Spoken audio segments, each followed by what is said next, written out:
Today, the Videocipher is no more secure than it was a year ago. Or I guess when you look back, it's no more secure than it was the first day it was made. MACOM made an interesting product, and it possibly could be made secure. It's very possible that you programmers will one day be really paid for your programming. But today, as it stands, the Videocipher is not secure. It's been totally compromised. Now, before we get into today's tape, I want you to recognize one real fact. If you get nothing out of this tape, nothing else other than the following fact, please remember this. That just a week or so ago, Ecosphere was charged with trying to ship out 9,000 Videociphers out of the country into the Caribbean. That's 9,000. It's one corporation, and they frankly had just received those boards. Well, if GI's contention that they only made 300,000 to 400,000 Videociphers, then that 9,000 that was seized by customs represents over 3% of the total Videociphers in the marketplace. Well, I can assure you of this. That does not represent 3%. It didn't even represent 1%, because the actual number of Videociphers made to date exceeds 1.3 million. Slightly more than 300,000 are authorized. Therefore, there are almost 1 million, 1.1 million Videociphers out there today that nobody knows where they are, who owns them, and what has been done to them. But we can all be assured of one thing. They're all watching programming. Watching your programming that you're not getting paid for because you didn't want to listen to the reality. You didn't want to listen to us here or other people that are trying to tell you the same thing. That what GI is doing to you shouldn't be done to anybody. They're deceiving you and they're cheating you out of people that would like to pay for programming. Nobody that takes your programming wants to steal it. They want to pay. They just want to pay fairly. And when that day comes, hopefully, most of these Videociphers can be brought back to life, and you will get paid for your programming. But today's tape is going to show you the different ways the Videocipher has been compromised. You will see that some of the compromises, you will never get paid for programming for those boxes because they are no longer have any way of paying you. But yet there are some ways that still leave a Videocipher basically intact without destroying the valuable information contained in it. We will start with an explanation of the Videocipher and some of the precautions that you must take in dealing with it. But before we do, I want to make you aware of two things. There are basically two forms of technology in the field today. And you will hear people refer to them as the 010 technology and the 0181 technology or the 018 technology. General Instruments, I guess almost a year ago, changed from the 010 technology to 018 technology, assuring you programmers that that technology could not be compromised. Well, indeed it has been, as you will see. But for those of you that are looking at this tape to understand exactly what's going on in the Videocipher world, you must understand those two distinct differences. 010 and 0181. They're totally different. You will now see some of the ways that they have been compromised. First, we're going to show you some precautions you might want to take in dealing with the Videocipher. Static. Most people take it really for granted. You know, they walk across the floor and they touch a knob or something and zap, they get a little shock and they say, woo! Well, let me just tell you something. Videocipher boards, all types of computer boards, are all sensitive to static electricity. Why? Because they have gates and arrays of transistors and things of that nature that are so designed and so small that a static charge will jump a gate or something to that effect, or actually what they call it is a substrate and stuff like that, and destroy the transistor and or gate or whatever. And what that does is destroys your board, basically. The Videocipher has basically, and I'll show you here, 4 different MOSFET chips. One is the U19, U7, U20, also U13, which is the SD5000. I find that one to go the worst. Basically what you'll see on the screen is a lot of jiggity and jaggedy, and you won't get any video, and that's usually the cause of it. What I'm going to do is I'm going to do a little demonstration for you now to show you how easy it is to cause some static. All I'm going to do now is touch this little device. It's basically a static indicator. And I'm going to rub my feet back and forth on the floor. And I want to show you what happens. See me lighting that thing up? All I'm doing is just rubbing my feet across the floor. That's enough static to ruin one of those chips.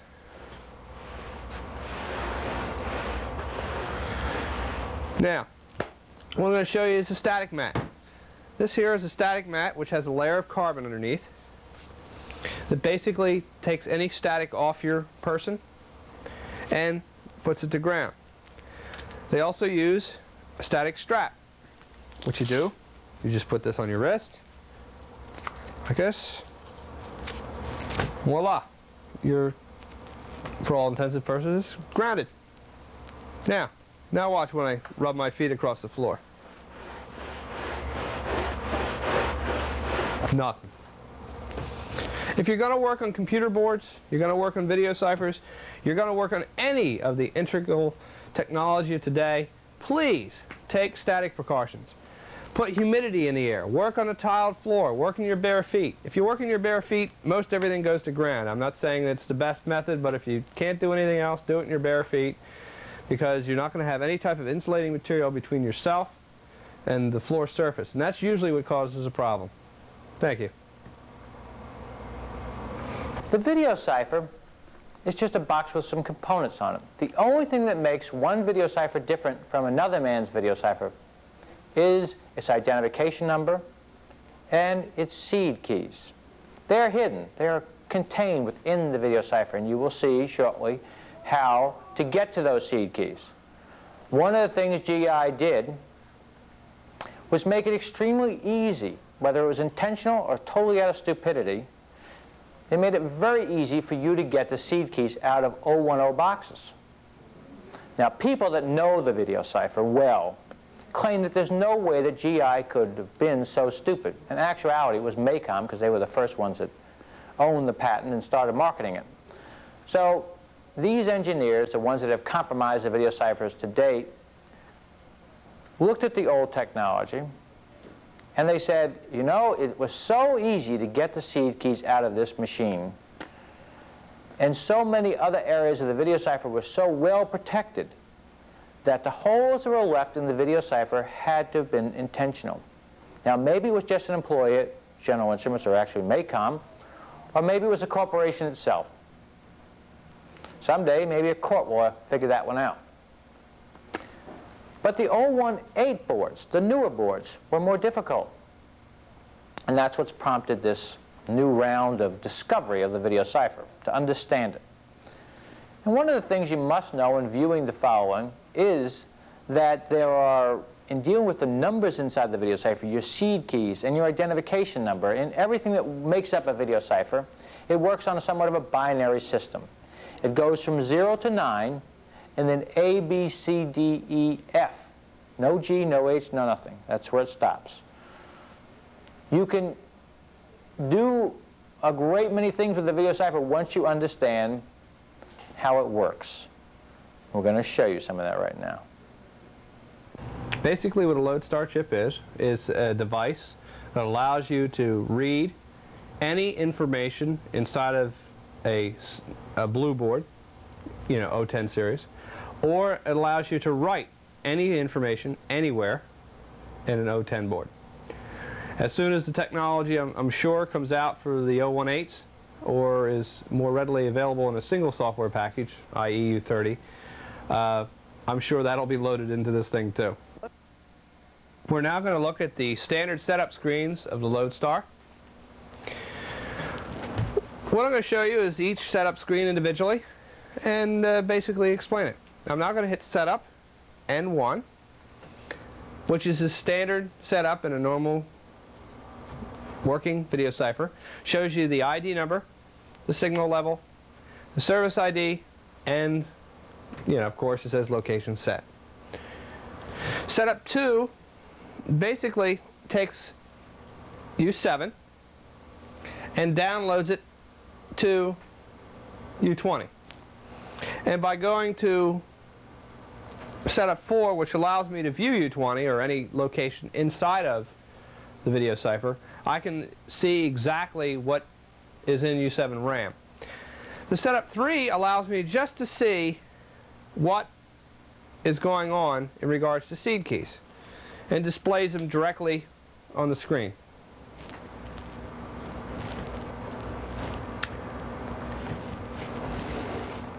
Setup 4, as I told you earlier, will allow me to view any area of the Videocipher. Let's go to that location 6600, which I dumped the seed key information. And what basically you see there is everything from location 0 to location 3F in U7 RAM. Setup 5 allows me to modify any area of the Videocipher. Let's say I wanted to change the service ID from Alpha 5 to Charlie 4. Let's do that. Setup 5, 6247. Hit the Enter button. And we want to go to Charlie 4. I hit the right-hand arrow and the 3, which is a Charlie. And hit the button 4 and hit Enter. Now I've just changed the service ID to Charlie 4, as you can see here, by just hitting the Setup 1 screen. But it's still authorized because it doesn't know where it is. Let me hit the Help button and we'll get it so it doesn't respond. There we go. Scramble missing. Okay. Let's put the service ID back. 6247. Enter. We'll bring it back to Alpha 5. Enter. Hit the Help, which does a nice reset. Brings it back. Setup 6 allows me to change the ID number to anything I want. What you do is you enter the ID number to whatever you want. Let me redo that for you. Let's say 01051234. Hit the Enter key, and then what you do is you enter in seed key 0 by using the designator 00, and whatever you want.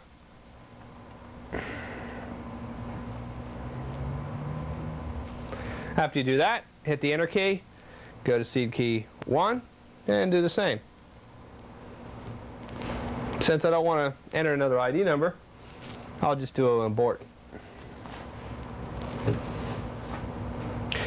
Setup 7 allows me to clear only the key area in U20, meaning that the authorization mask and the monthly keys are cleared so that I can enter in new ones. Setup 8 allows me to clear entirely U20 from location 6000 to 67FF. As you can see here, we got good information in there. And if I do a setup 8, it'll clear it all out. This is also good for dealers that want to clear out garbage information that made a box not work. Sometimes if the service ID is anything other than Charlie 4, D0, 00, Alpha 5, the box will never authorize. So that's very helpful. So you could say that this is almost the ultimate in a repair chip. Thank you. GI's engineers were good, but unfortunately the pirates were better. They had an incentive, money. Yes, money is what has brought everyone to steal, and money is why the Videocipher is broken today. The money that the pirates make on a Videocipher, they probably couldn't make in 2 or 3 years by honest labor, and they can make it in a couple of weeks just by figuring out another way around the Videocipher. And what's the consumer's incentive? The consumer's incentive, again, goes back to programming pricing. He doesn't want to pay more than what he thinks he should. And I can tell you now, the consumer thinks he should pay about $200 a year for that programming, all of it. You presently, or you programmers, are presently asking up to $1,000 for that programming. It's absolutely absurd. There's no reason. You can't justify asking that kind of dollars for it. You don't do anything for it, except do the billing. And Lord knows there are enough people out here that want to do the billing for you. You can make a handsome profit because, again, those 1.3 million subscribers, or people that have Videociphers, would love to pay for your programming. Instead of collecting it from 10 or 15,000 customers, potentially you could be collecting it from a couple of million. All you have to do is understand why people steal it. Well, how do they do it? How are the keys being pulled out of the 0181 technology that General Instruments claimed couldn't be done? Well, there are basically three companies doing it. The Western technology, which is either John's Electronics or Advanced Logic. The trouble with that technology is that once it pulls the keys from an 0181 board, they're no longer there in U7, which is where the keys are stored. It's a problem that you have with that particular puller, but nevertheless it does work and it is there. The other one is from CTS and also sold by the Blues Brothers. That's a pretty fast method. It dumps immediately, and it is totally recallable. It does not destroy them out of U7. And of last, you have the more expensive technology coming from the South, and it's primarily sold as a key or a battery archival system. It not only pulls the keys from 018 boards, it also sends them back into U7 when you have to rewrite it. So there are the three primary methods that are used out there, and we'll review them now.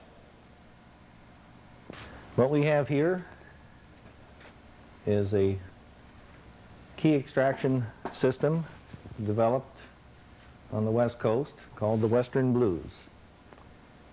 It's a system that uses a small board to emulate U7, and the board preparation work required is fairly straightforward. You do your standard epoxy removal on U30 and install a blue key reader IC. You remove basically 1/2 of the epoxy from U7 using a non-conductive tool because you want the unit to remain in factory mint condition during the entire preparation process. And then you proceed to install this little plug rig where you attach 2 wires to the side of U30. So, as it stands here, we have 2 connections to make on pins 19 and 20 of U7, and then 6 connections on the other side of U7. 2 connections on U5,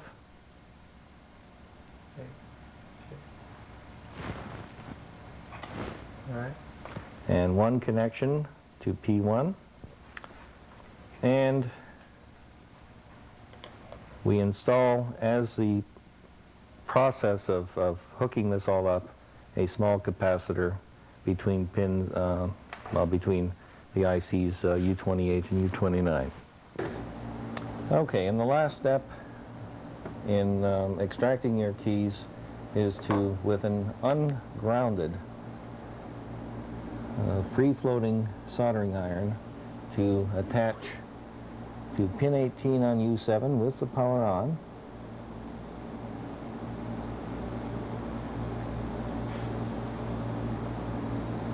and to pin 14. Now you're ready to extract your keys, and you simply then, last step is to cut the capacitor before punching up set up 2 to inspect your work, and then set up 3 to start the key extraction process. Okay. Okay, now we're going to extract some keys. Earlier this evening, we already extracted some actual keys from a board, had the unit authorized, and then cloned into another blue board. What we have written into this program is a function 4, which is basically a practice function for dealers that wish to work with just one board while they get used to the idea of soldering very carefully onto U7, so on and so forth. So what we're going to do here is just simply get setup 3 going, so you can see what. First we'll do setup 2, which gives you your basic status. As long as you see the FF in the second line, you know you've done your job, and the ID in the seed keys in U7 are indeed intact. And then to extract them with our particular Western Blues technology, you just do setup and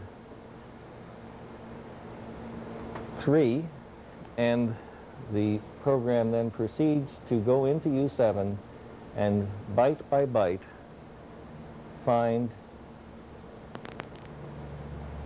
each part of each key from 0 through 3.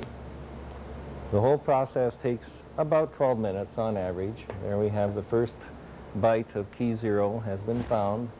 And the reason we do it a little bit slower than some other methods is that we want our keys to be perfect every time. And so we have an extremely sophisticated computer checksum program working, checking the authentication of every single byte 3 different times, 3 different ways. As a result, every time this unit starts off at setup 2, if you have an FF reading on your screen, you know you have intact keys in your U7. And then when you do setup 3, you know your results in 12 minutes time will be absolutely true. You don't have to worry about any corrupt bytes being in your seed keys. And so then you just proceed to take those seed keys, put them into, traditionally the route to go is to put them into, write them into a purple unit and have the unit authorized, and then just simply apply the information from the authorization, such as your monthly authorization code, and apply that to whatever technology you're currently using on your, for your Blue Run work. The reason we use the 010 board is basically convenience and a little bit of laziness. We could very well write them directly into the blue board, but that requires using, or let's say creating new writing software, because we would have to write directly into U7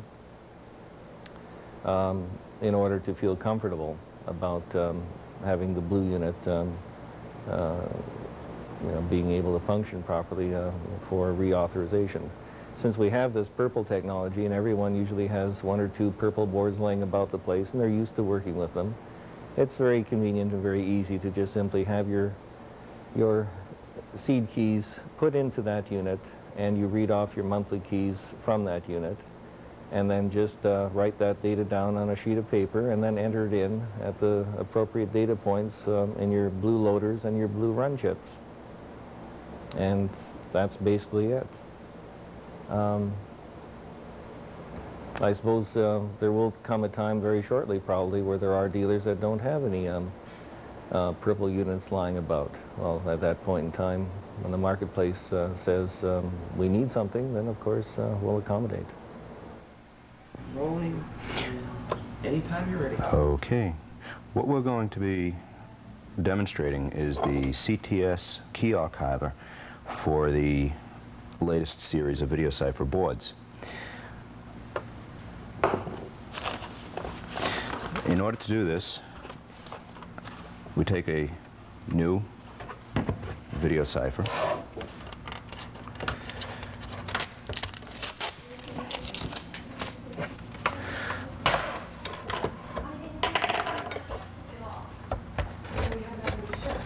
the security screw can be removed pretty easily with a standard 150-watt gun.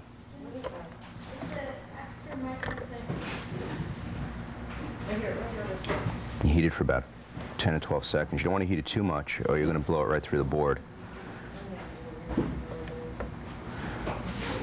Just until it starts rocking.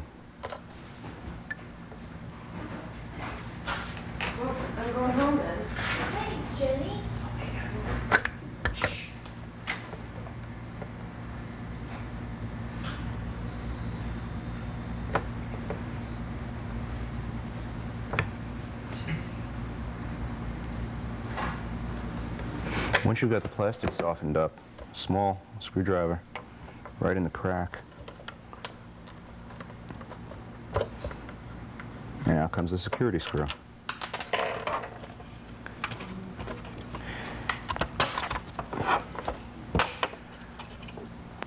Open the board, remove it from the cage,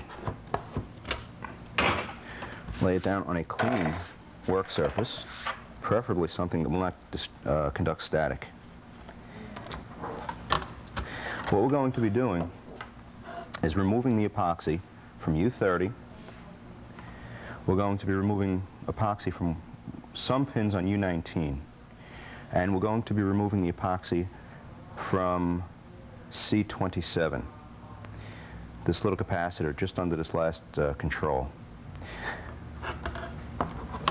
The method for removing the epoxy is going to be the old heat gun, and in order to keep the rest of the board fairly clear, we make up a little heat shield, believe it or not, out of just a little piece of cardboard. This is a box from an old Chaparral Polaroider.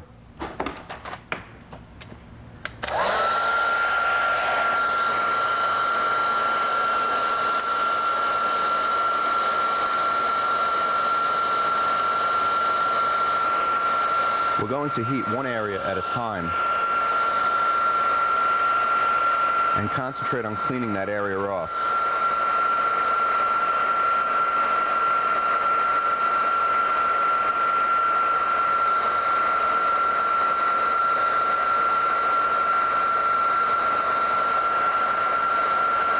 You don't want to get too close, or else you're going to burn up the board. The heat's got to be done at a slow enough pace so that it transmits down into the epoxy at the lower levels.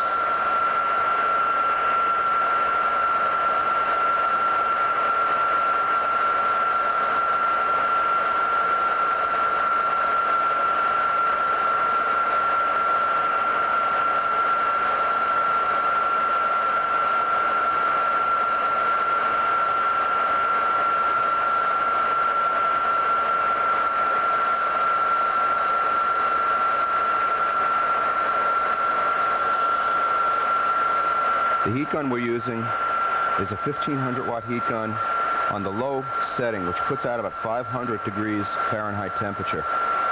Any more than that, and you're going to start taking out parts on the board.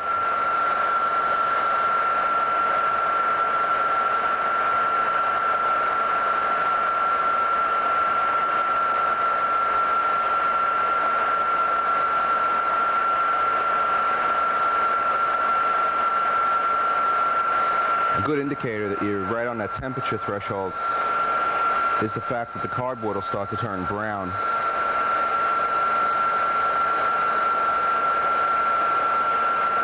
If anybody remembers, the flash point of paper is 451 degrees Fahrenheit. So you know that you're getting pretty close to that temperature when the cardboard goes. Now, once that area is nice and hot, we take a standard utility knife on a nice steep angle. You don't want to drag it across 10 or 12 pins at once. You want to enter it right on the indication given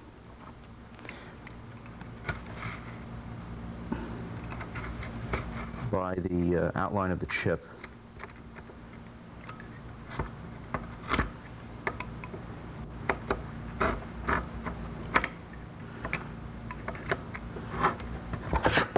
As you can see, that cleans it up real quick and real nice. If you want, you can get in there with a ceramic tool and just continue to scrape down a little bit. You do not want to go down to the board. Most people do their damage to these boards when they try removing all the epoxy. You don't want to do that. Put another cut. Get up underneath this epoxy.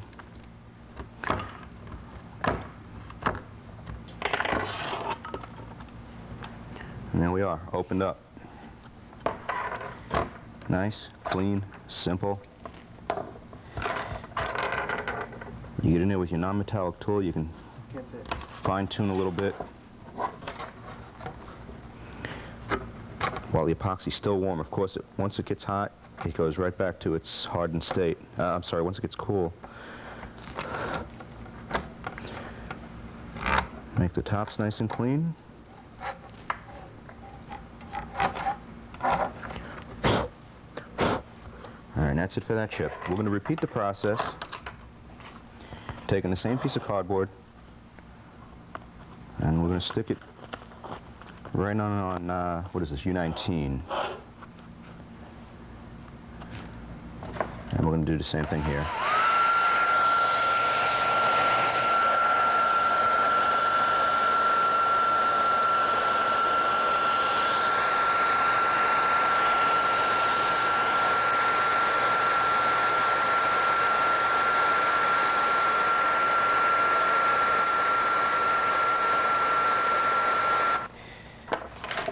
Once you got that